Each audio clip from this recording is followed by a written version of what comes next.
Welcome back to the MICPT.com podcast with the one and only owner of the international iconic Made in Compton store.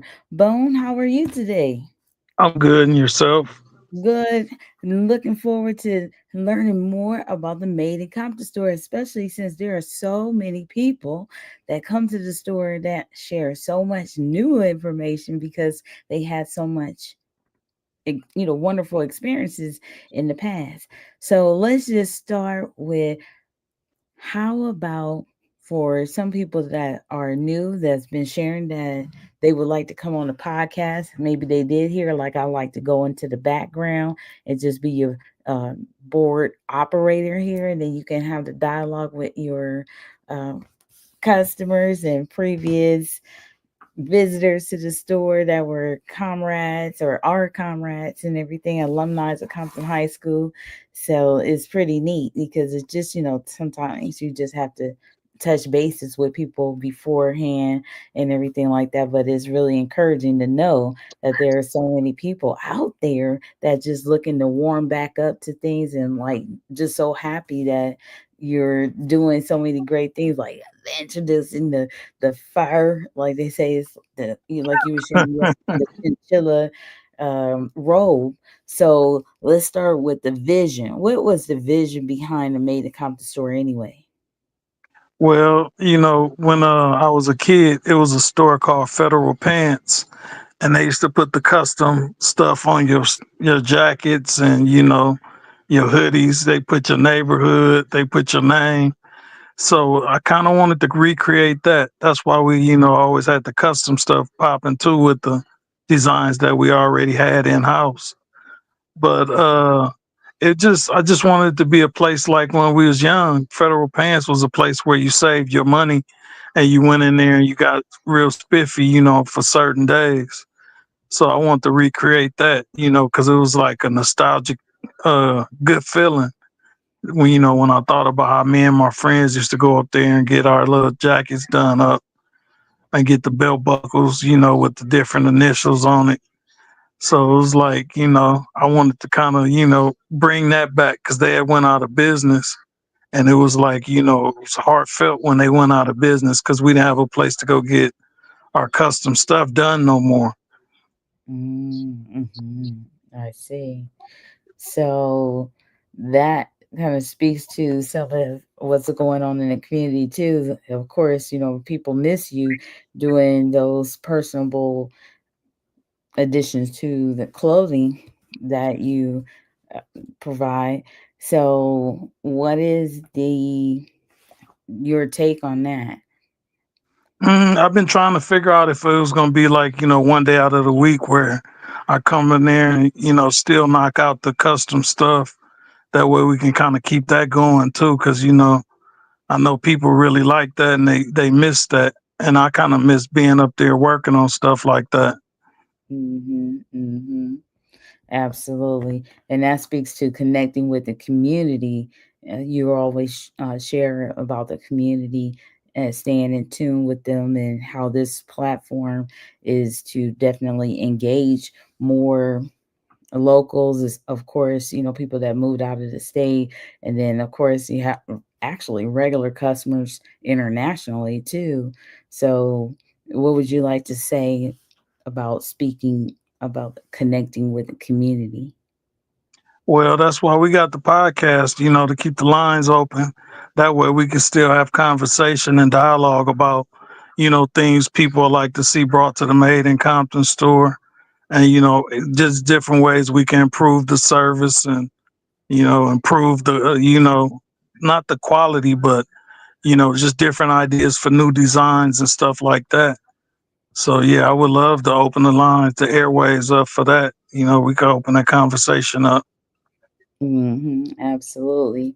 And so there has been a line of communication has been open, of course, most certainly author, as people are called when they create a book. What would you like to share about your book? Well, I like to say, we're gonna have a in-store book signing coming soon. We just haven't set a date, but it's gonna be in 2025. We're gonna have an in-store book signing, where you can come get the copy and you can get it signed by me. So, just stay posted, stay tuned. So when we give out that information, you can be a part of that. Amen. Amen. Absolutely. And then, of course, people want to know about different things that go on in the store. Most of the time, that's what we talk about at the top of the show. So let's double back and go and talk about Compton in the Box. Is something you want to share about 2025? Yeah, Compton in the Box 2025. We're going to go all clothing, because we've been bringing a lot of new products and it's almost like we turning into a department store. So we're going to not scale back, but we're going to slow our pace down and we're going to just go all clothing and we're going to give people more bang for their buck. For like the $39.99 package, the basic package, we're gonna give you $100 worth of merch or over $100 worth of merch. And for the $69.99 package, we're gonna give you over $160 worth of merch. And for the $99 package, we're gonna give you $200 worth of merch. So, we're just trying to figure out a way to, increase the discounts, increase the love on premium quality clothing and make it where everybody can afford it because we know times is getting hard and everybody's going through their different financial struggles, so we're just trying to figure out a way to keep everybody happy and keep everybody wearing the Made in Compton brand. Absolutely, absolutely. And that definitely speaks to a social impact. And you've definitely been having a social impact in over 12 years. And you shared on another podcast that, you didn't start with the LA Hood Life Tour. You want to speak to uh, the LA Hood Life Tour, like how it began as well? Yeah, I had a friend that he knew the owner of the LA Hood Life tour, and he told me about him, and he said, they was looking for to add like more stops to their tour, and he said it'd just be a perfect match, a business agreement where we could have them stop by the tour, and then you can reap the benefits of having the people from around the world come shop at your store, and they could reap the benefits of being able to add a iconic location to their tour stops. Hmm. And that speaks to a global experience. Would you share one that stands out to you at this moment? Something because so many people are intrigued, especially the locals, when they see people from out of the country visit. Oh man, we just love the Australians because the Australians come in and they just it's something about them. They just good people and they do good business and it's never a problem. It's always good moods, good enthusiasm, and it's just a good business arrangement, and then they happy, we happy, and we always try to keep them happy. Absolutely, absolutely. And I hear that they have like a similar community, and that's why they can relate. They not only can sympathize, at different times where it seems like some people, they want to sympathize with the business, and they, because they ask questions, oh, how is business and so forth, and they haven't been to the store in, in months, but when they come, they ask that question. But then there's people that can empathize, and I believe that's what's going on with people from Australia. They can actually thoroughly empathize because they say it's so similar, and that's why they just enjoy the camaraderie, because they can relate to home. It's like home away from home for them, from what I've gathered from more than one, group of people that have visited the Made in Compton store via the LA Hood Life tour. So that's pretty cool.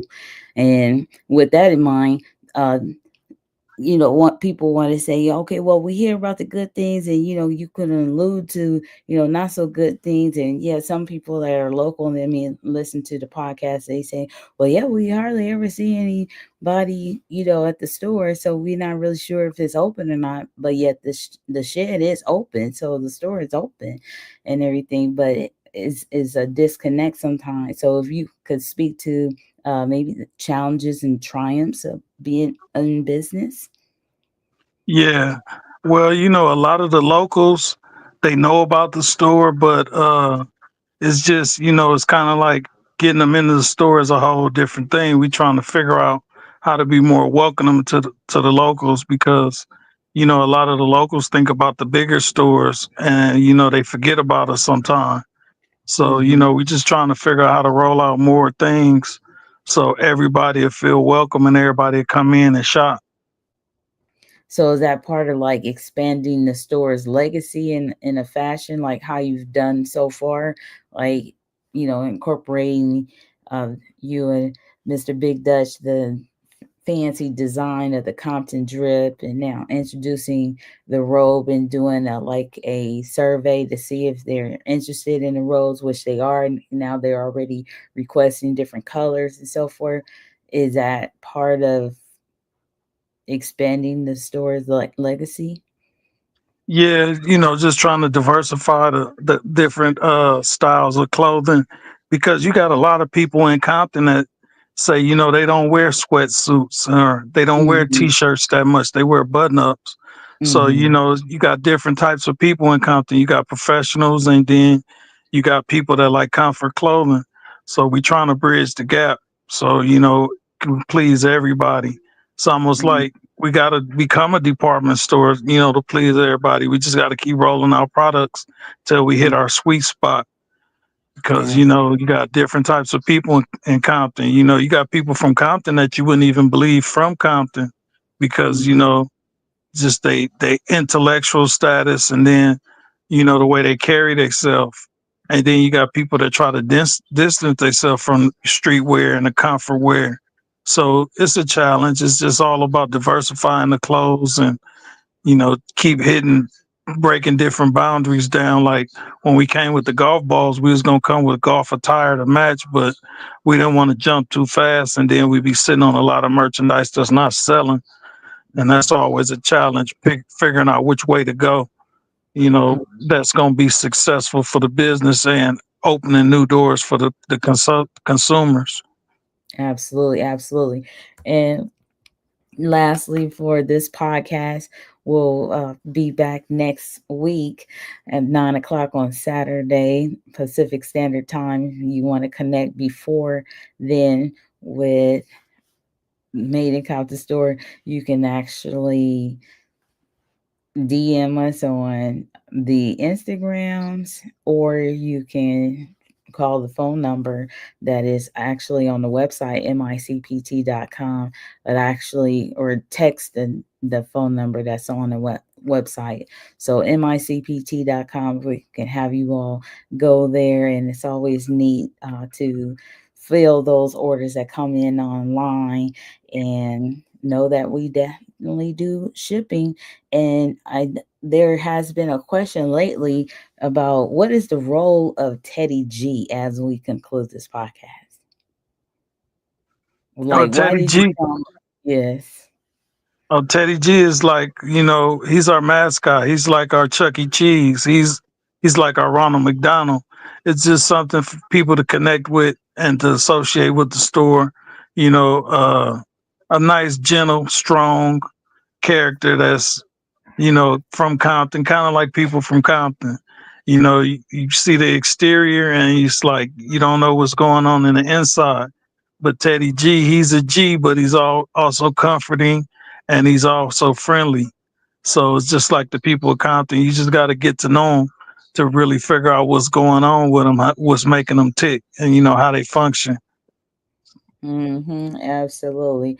Definitely around the world, we know that the Made in Compton store is known. And whether it's, all of the people that embody each city, each community of every state and country, we know that there is the potential is very great. And just one tidbit, there was the first time I ever met someone that traveled and with so much glee, honor, respect, and everything from actually Saudi Arabia. Oh He, man. yes, he said it took him like 15 hours to get from where he located in Saudi and then to get to New York, and then the flight from New York to California. And he's just like, it's no way he was gonna leave. United States of America without coming to the Made in Compton store. It was amazing. I just, oh my goodness, I almost begged him to take a picture, but he took a picture of me instead. I said, oh my God. He shared pictures of himself, selfies that he took around town and everything. But it was today the first time ever I've met anybody in person from Saudi Arabia. So it's definitely, yes, one of the perks of working at the Made in Compton store, because I know some people are just like, wow, you're here every day. But definitely there's perks like that. Absolutely. It's That's really an nice. honor and a pleasure. Amen. So with that in mind, until next time, everybody, thank you. Unless you have something else you want to share, you have the floor. Oh yeah, we got the doggy tags in commemorative of Veterans Day, which is tomorrow. So come out and get your doggy tags, and represent the soldiers that represented and gave the service to the United States, or the Absolutely. soldiers in the neighborhood. That's right.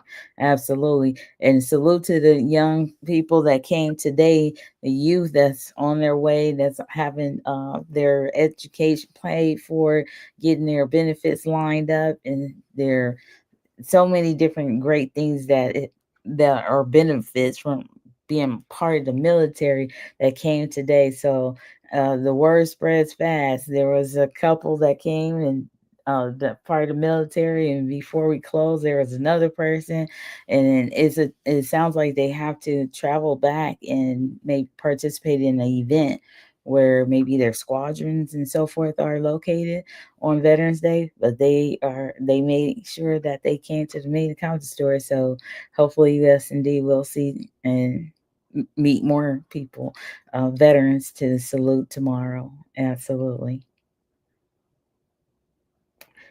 So until next time, everybody have a great, great time. Peace.